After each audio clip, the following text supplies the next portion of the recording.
My name is Claire Martinez. I'm 27 years old. I'm a high school English teacher in a public school in the suburbs of Austin, Texas. My life is pretty simple, working from 7 a.m. to 5 p.m., reading books, feeding my cat, sometimes going to the theater on weekends. I live with my mom, Rosa Martinez, a single mother who has raised me for over 2 decades. She's calm and reserved, never cries in front of others, and never talks much about the past. I'm used to it, and I never questioned it. I grew up without a father by my side. Mom once told me my dad was a dangerous man, someone hot-tempered, rude, and had been arrested when I was very young. I don't remember much except a vague memory, his big hand handing me a teddy bear, then being pulled away by two men in uniform. I asked Mom once why he was arrested. "He abused me," she said, her voice cold as stone. "Right in front of you." I was only 6 years old then, too young to understand right or wrong and too obedient to doubt my mom's words. Since then, I never asked again.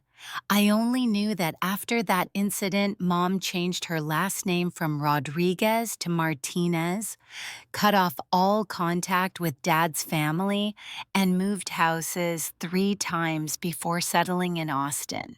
I don't hate my father, nor do I miss him.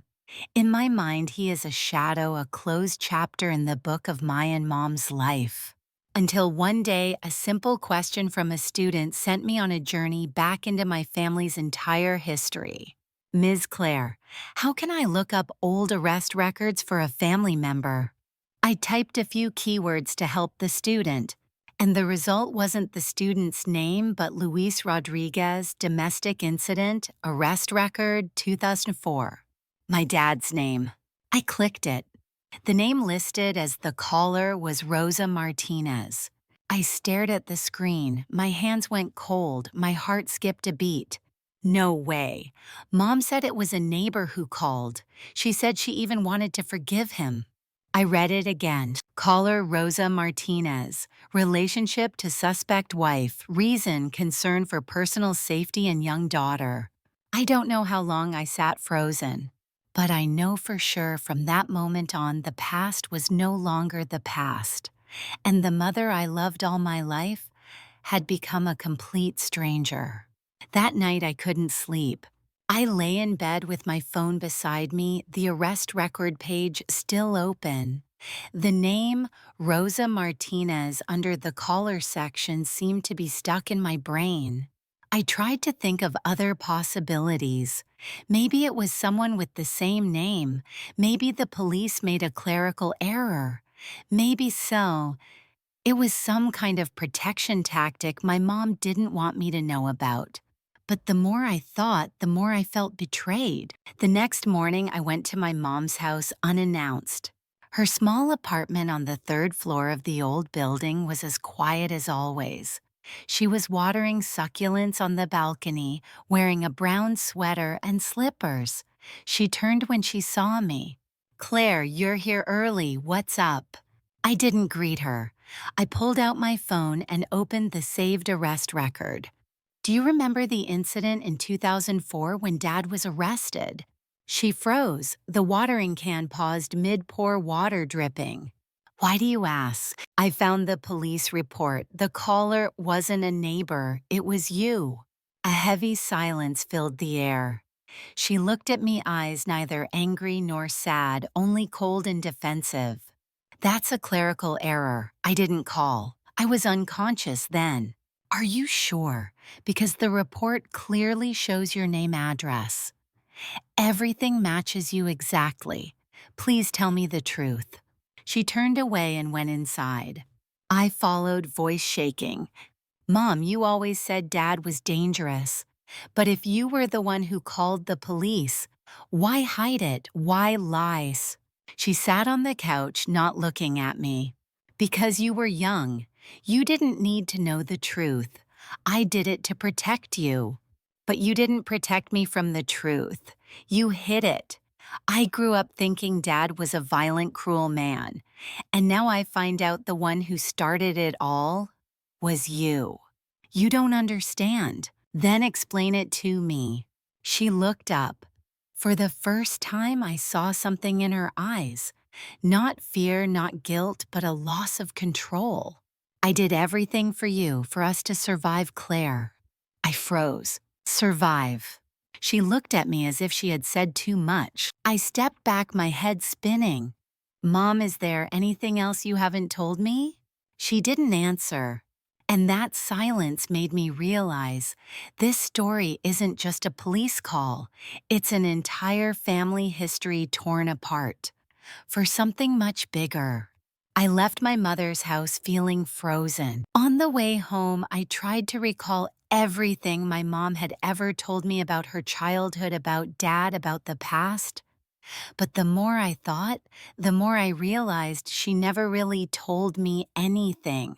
No wedding stories, no wedding photos, no paternal relatives, no word about my father's origins.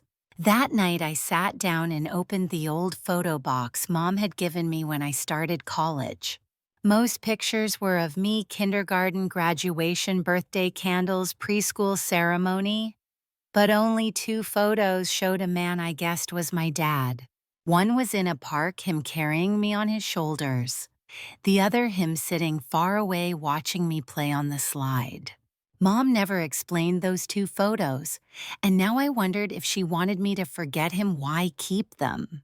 The next day, I called my grandmother, Mom's mother, who had lived in El Paso since before I was born. Can you tell me, what's my dad's real name? And why did Mom change her last name to Martinez? She was silent for a moment. Claire, that was a long time ago. Why dig that up now? Because I feel like I never really knew who my mom was. After some coaxing, she finally spoke.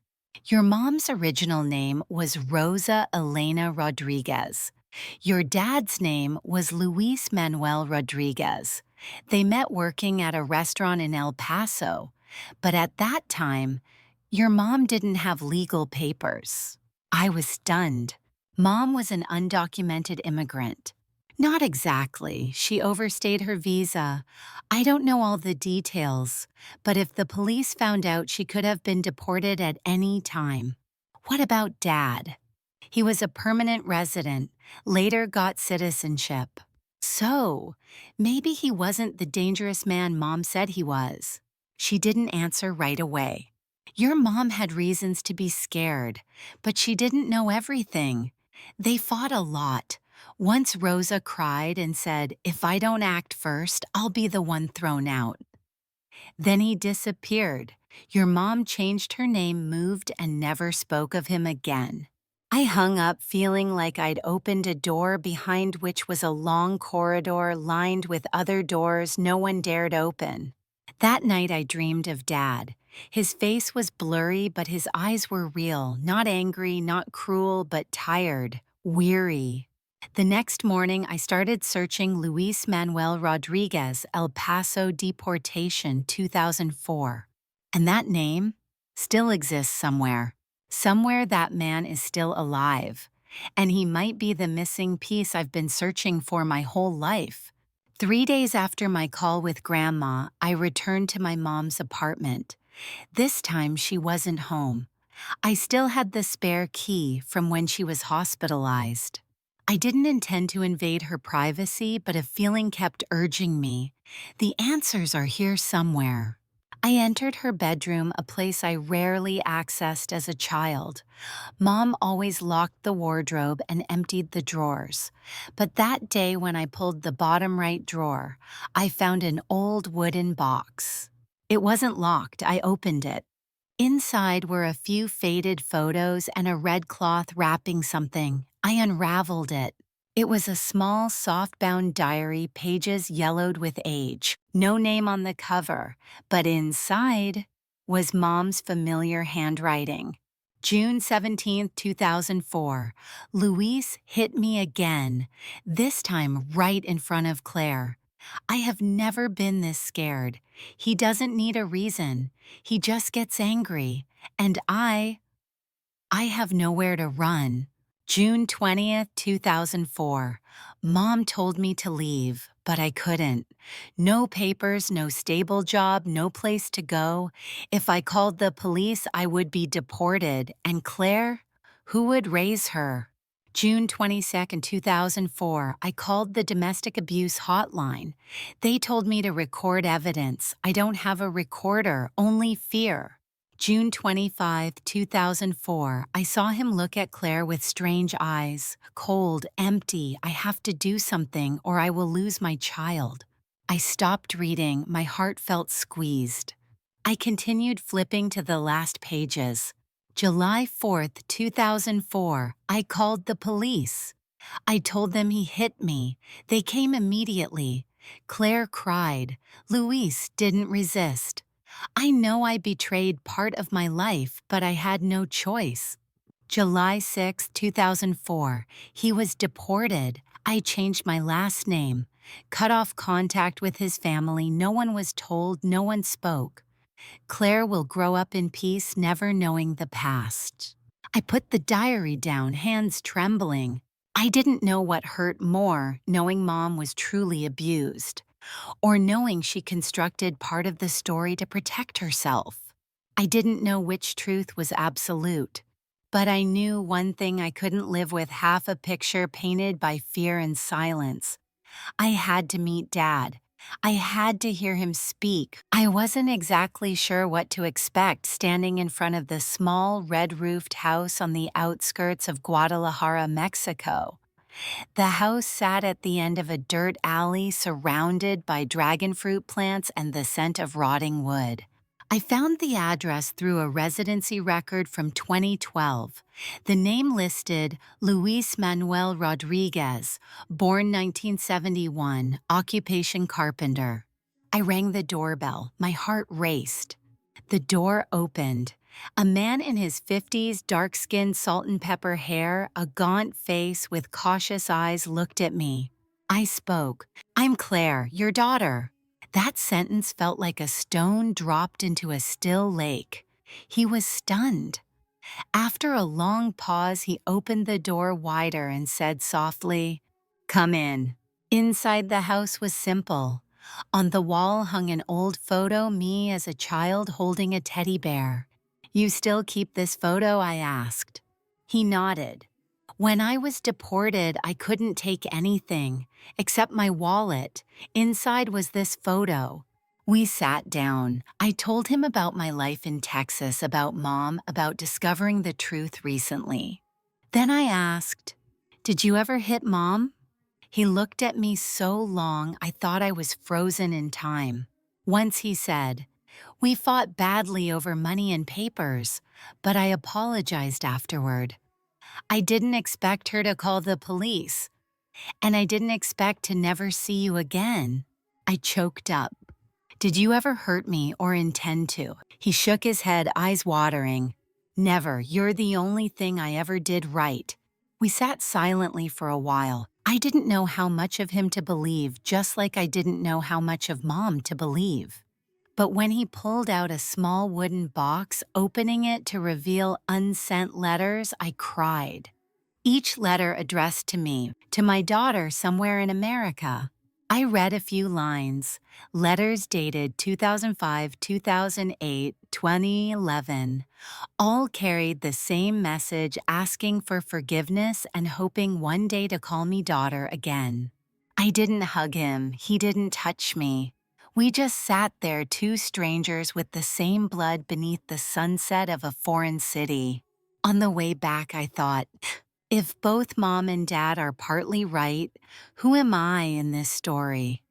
A product of a mistake or the only one left to bear the consequences? I didn't have an answer, but I knew I saw him, I heard him, and that was enough for me. Returning from Mexico, I didn't speak to my mom, not because I was angry, but because I no longer had words to fill the silence. I lived in limbo, teaching during the day, scrolling through my dad's letters at night, then flipping through my mom's diary. Each page was a version, each line a fragment. I felt torn in two between two truths, both valid, both painful. One afternoon, I visited my mom. She was cooking bean soup calm as if nothing had changed. I sat down watching her for a long moment, then asked, "Did you know Dad wrote to me for years?" She looked up, a brief blink, but said nothing. "I've read. I've heard your side, and I believe you did it for me. But I can't live in just one version anymore. I want you to apologize." Mom put down her spoon. She didn't deny or justify. "I'm sorry." "For what?" "Some tea." "For letting you live half the truth, for using fear as a compass, and for loving you selfishly." I felt my chest sink. I don't know if I can forgive yet, but I can't hate you either, because if I hate you, I'd have to hate the good things you gave me too. "So what will you do?" Mom asked. "I'll live, but I won't choose sides." I started writing a blog under my real name. The first post was titled "When Both Mom and Dad Are Right, and I'm the Only One Lost." Many people responded. Some had stories worse than mine, but some said, "You don't have to pick who's right. You just have to pick who loves you enough to stay." One afternoon, I came home and opened the old photo box. I placed two pictures side by side, one of Dad, one of Mom. For the first time, I didn't see them as opposites, but as two ends of the same road, a road that pushed me away but also taught me how to come back to myself. Mom was diagnosed with late-stage pancreatic cancer in September. The doctor said, "There's nothing more we can do. Maybe weeks, maybe 2 months, no more." I didn't cry when I heard the news, nor was I angry. I just nodded, then held her hand tightly in the hospital bed. "Is there anywhere you want to go?" She turned to me, eyes brightening slightly, and nodded. "El Paso, the old place." 3 days later, I rented a small SUV. Packed meds, warm blankets, pillows. Mom sat in the back seat so thin I felt like a strong wind could blow her away. We didn't play music, just the sound of tires rolling over the long asphalt road westward to Texas. Dusk found us stopping at a small park near the border.